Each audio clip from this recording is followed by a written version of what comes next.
Before they moved, I used to live next to a sweet, elderly couple. They were classic high school sweethearts, skipped college and married immediately after graduating. The wife would come over asking for things like sugar and coffee beans, and sometimes we would even sit down for a cup of tea and just chat. We weren't best friends, but we were very friendly neighbors. One day, they moved to another town in our state about half an hour away. But even as the months passed, there was trust there. One that led her to ask me to house sit for her while they were on vacation. She and her husband needed a change of scenery, said being in the house all the time exhausted them, and since they were childless, the only other person they trusted was me. It would only be for a weekend. They also offered money, which at the time I desperately needed, so I said that I would do it.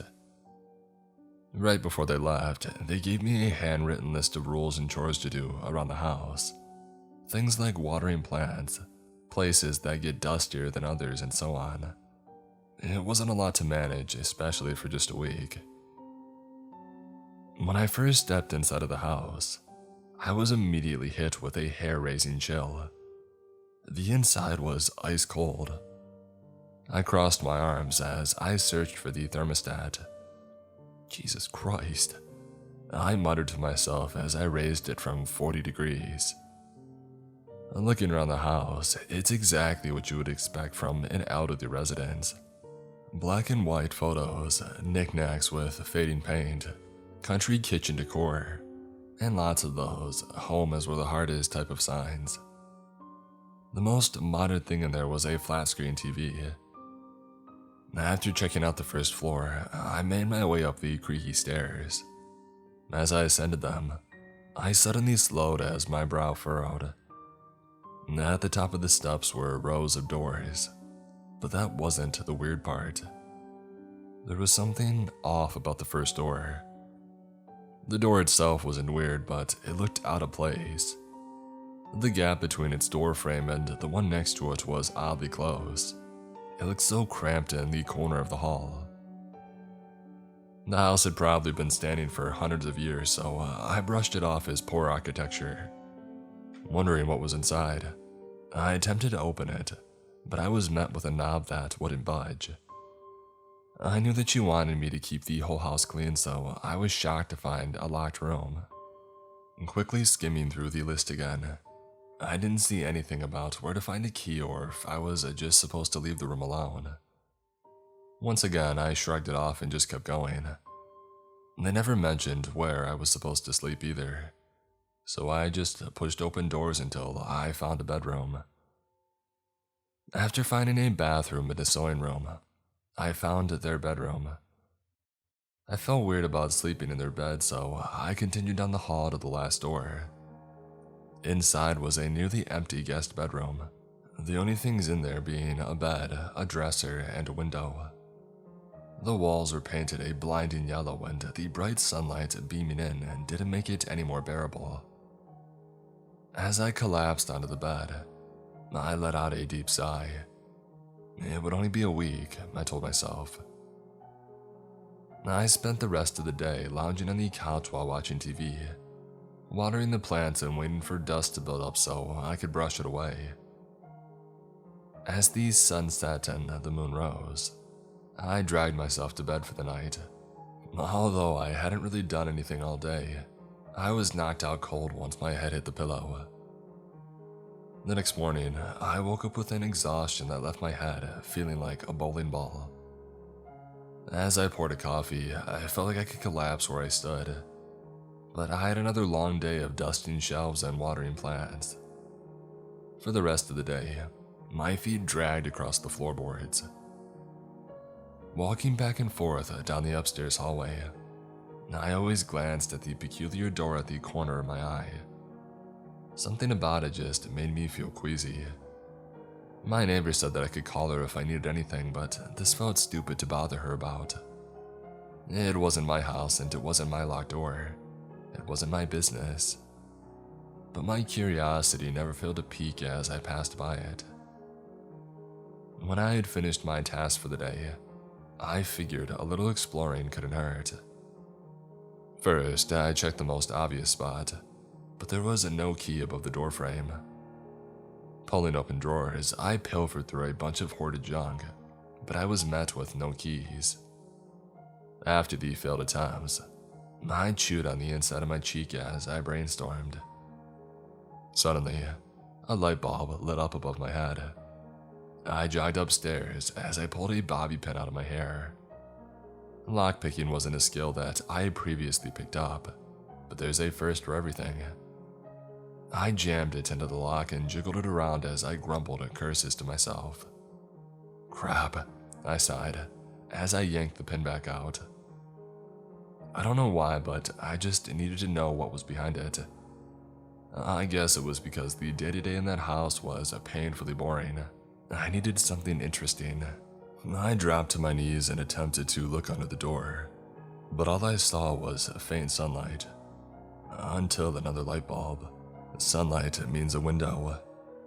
I stepped outside and made my way towards the backyard. Observing the house with squinted eyes, I searched for where the window would be. But as I scoped out the entire house, my brows furrowed. I couldn't find it. I stood puzzled as I scanned every inch with my gaze. It was impossible. The back wall of the room should have been right there. The only logical explanation was that the light I saw was a lamp or a ceiling light. But why leave a light on in a locked room? She was old, but I never thought of her as senile. But I shrugged it off and went back inside. I didn't need to psych myself out over a locked door. As the clock struck 12, I collapsed onto the bed again. I felt like I hadn't slept in years, and stressing about that stupid room drained even more of my energy. Within seconds, I was out like a light.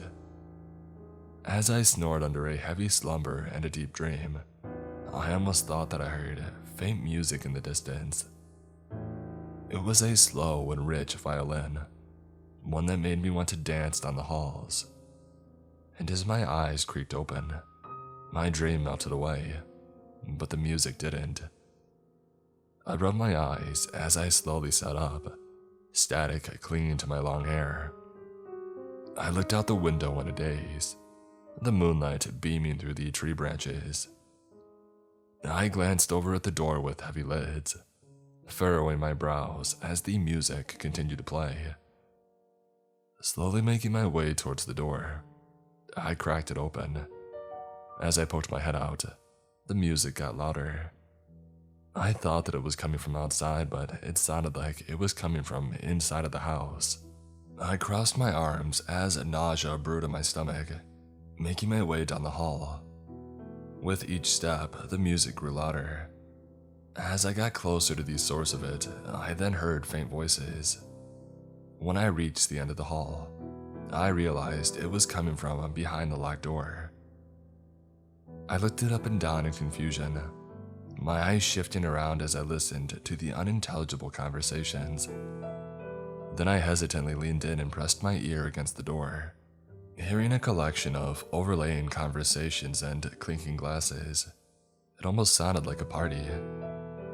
I then dropped to my knees and attempted to peek under the door. I briefly saw the soles of loafers and heels, their shadows shifting as they walked around. I slowly got back to my feet and hesitantly raised my fist. "Hello?" I spoke softly as I knocked. Suddenly, the conversations quickly faded to silence as the violin halted to a screeching stop. I retracted my fist against my chest as I stared at the door with wide eyes. I stood for a moment in deafening silence, my body frozen with fear. Then the sound of stampeding footsteps came towards the door. I flinched backwards as they began pressing against the door, caving it outwards as its hinges creaked. My throat knotted as I let out shaking breaths, fearful of it snapping off its hinges. Muffled, unintelligible whispers could be heard from behind the door, as these shadows of feet projected across the floorboards. After what felt like hours, The door straightened out as they stepped back, the music and chit-chat instantly resuming. I blinked rapidly in disbelief as I continued to stare at the door. Then I stiffly turned around and slowly made my way back towards the guest room, shutting the door behind me to minimize the noise. I crawled back into bed with a big question mark still above my head. I couldn't process what had happened. I couldn't even believe it. I thought about calling the police, but what would I tell them? That there's a party behind a locked door in an elderly lady's house. At that point, I couldn't even tell if I was dreaming or not, but instead, I tried to sleep. But with a pounding heart and the distracting music, I laid with open, heavy eyelids for the rest of the night. I don't even recall if I fell asleep or not. All I remember is that the sun was suddenly up and the music had stopped. I felt like absolute death when I lifted my body off the bed. The exhaustion was killer, and a cup of coffee couldn't even fix it. I went through the motions of the day again, mediocrely dusting these shelves and probably overwatering the plants. Each time I walked past the door, I picked up my pace. I didn't even want to be near it. Throughout the day, I found myself having to take breaks from just walking up the stairs. I was out of breath so easily, and my muscles ached as if I had just run a marathon. I skipped dinner and I crashed early that night. I couldn't even function by the time that the sun had set. As I felt myself finally drift off, I winced as I was yanked out of it by the sound of a man's booming voice.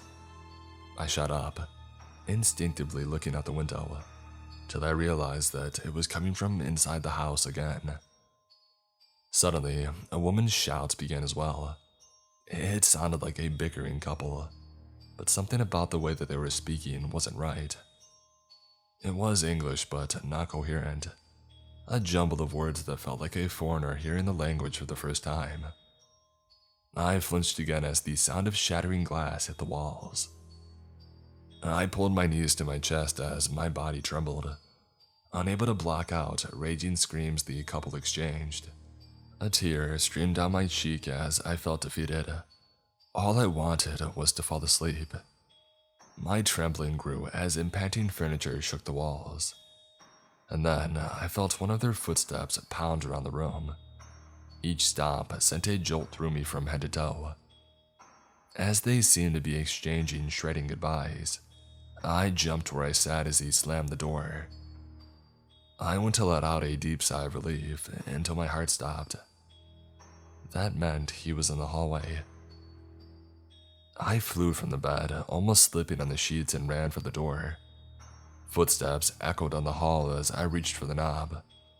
With sweaty, tremoring fingers, I twisted the lock, and then I flinched backwards, a yelp escaping from me as he began pounding on the door.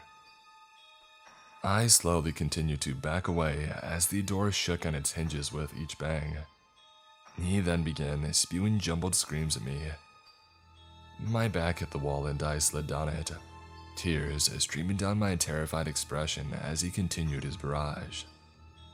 As I curled up against the wall, I closed my teary eyes and prayed. I didn't believe in God. I didn't believe in any higher power, but I prayed. I prayed that this malevolent being would vanish. But my prayers went unanswered, as he then began kicking the door as well. I prepared myself for the moment that the door would fly open, or a hole would be busted through it. I prepared for that moment until the sun rose. As sunlight poured through my window, everything came to a sudden stop. I lifted my head, my cheeks stained with dried tears. My eyes darted around, alarmed by the sudden silence. I stumbled to my feet, unable to stop my body from shaking. Instinctively, I wanted to check if he was actually gone, but I couldn't bring myself to do it. I no longer felt safe outside of this room. I sidestepped towards the bed, keeping my eyes locked on the door. I crawled into it, hiding under the covers like a child in fear of the boogeyman. I didn't grow enough of a pair to leave until the afternoon, when my stomach began growling and my bladder overfilled. I knew that I had to leave eventually. Screw it, I whispered to myself as I hopped out of bed and went for the door. Like ripping off a band-aid, I threw the door open, my heart skipping a beat as it opened. I attempted to slow my shaking breaths as I looked into the empty hall. Hesitantly peeking outside, I scanned the rest of it. Completely empty, as if nothing had happened. Not even any dents in the door. Absolutely nothing. I couldn't tell if I was going insane. I knew that prolonged exhaustion caused hallucination, but this felt too real. Yet I couldn't get it off my mind that maybe my tired brain was making all of this up. Deep down, I wanted to bolt out of the door and never come back. But if you've ever been in a knee-deep financial situation, you know a ghost couldn't stand between you and a wad of cash. 5 more days. You can do 5 more days. Truthfully, I couldn't handle 5 more days, but my overdue car payment said otherwise. Instead of bailing, I tried to figure out what was happening. As I dragged myself through the daily chores, I pondered about its rhyme or reason. 2 nights in a row, these bizarre occurrences came from that room. It starts at nighttime and it ends when the sun rises. It doesn't seem to be hostile, yet. And yes, I know it literally tried to bust my door down, but it tried to for hours and I felt like if it wanted to, it would have. Was it trying to antagonize me? Scare me out of the house? I struggled to hold these thoughts as I found myself falling asleep at the table. I realized that I hadn't gotten more than a minute of sleep since I got there, and each sip of caffeine felt like it was going down my throat and into a black hole. I contemplated sleeping on the couch, but that left me with no door to lock. With each idea being crumpled and tossed into a mental trash can, I felt like I was being backed into a corner, and all I wanted to do was sleep. My body couldn't handle the exhaustion anymore. It was crumbling me. I decided to spend some time out of the house to get some vitamin D. As I stepped outside, I squinted my throbbing eyes as the blinding sun rays hit. It felt like I hadn't left in years. I went on a quick jog to try and get my blood flowing, maybe regain some energy, and that worked a bit, but my body soon begged to drop to the floor. My day out was cut short as I needed to go home before I collapsed on the pavement. Re-entering the house felt so heavy, like the atmosphere was palpable, but I still felt like I hadn't been taking care of myself the past few days. All my attention had been on the house and that room. So I trotted up to the bathroom, my gaze glancing towards the haunted door as I had passed it. As I stepped in front of the mirror, I gasped at the sight of myself. It felt like a corpse was looking back at me as I stared with a gaping expression. I slowly reached up and pulled down my cratered eyelid, observing the enlarged blood vessels that branched throughout my sclera. Then I ran my finger across my sunken cheeks. I knew that I hadn't been eating as much as I should, but I had only been here for 3 days, yet I looked like I was decaying. It took everything in me to hold myself back from spiraling into a panic attack, so I threw open the bathroom mirror and reached for my toothbrush. Keeping my view away from the mirror, I looked down at the sink as I squeezed minty paste under the brush. As I began brushing, I felt something slip past my lip and clank against the sink. With the brush in my mouth, I slowly looked down. My eyes widened, my body frozen, as I saw a tooth jammed in the drain. My body began to tremble as my eyes were locked on it, the pouring water brushing past it. I slowly removed the brush from my mouth as I looked up. Hesitantly lowering my jaw, my expression crumbled in despair as I pulled my lip and revealed a gap in the bottom row of my teeth. The brush slipped from my weakening grip as I stumbled backwards against the wall. I squeezed my eyes shut as I began to hyperventilate, praying that I would wake up from this demented dream. But it was far from a dream. It was a waking nightmare.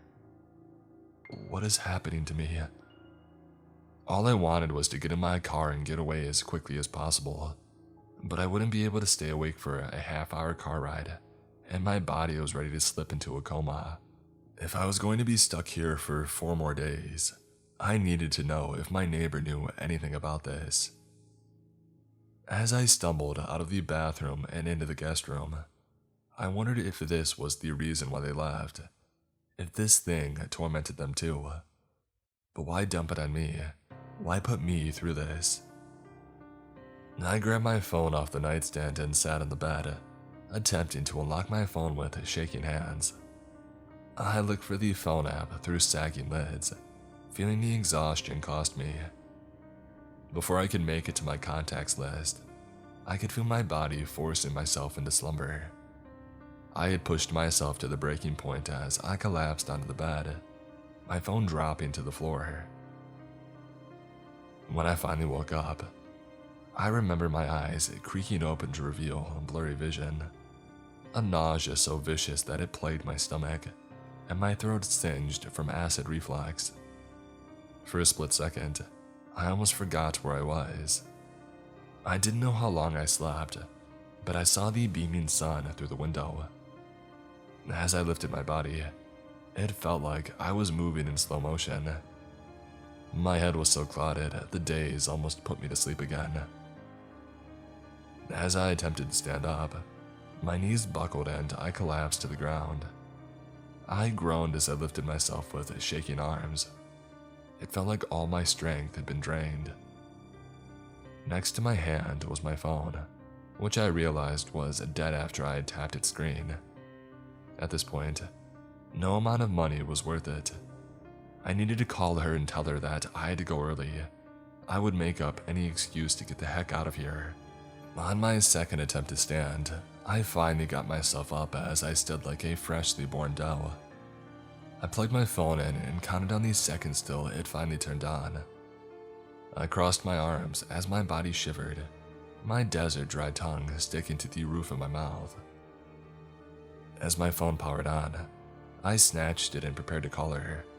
But as I saw my home screen, I saw 3 missed calls from her.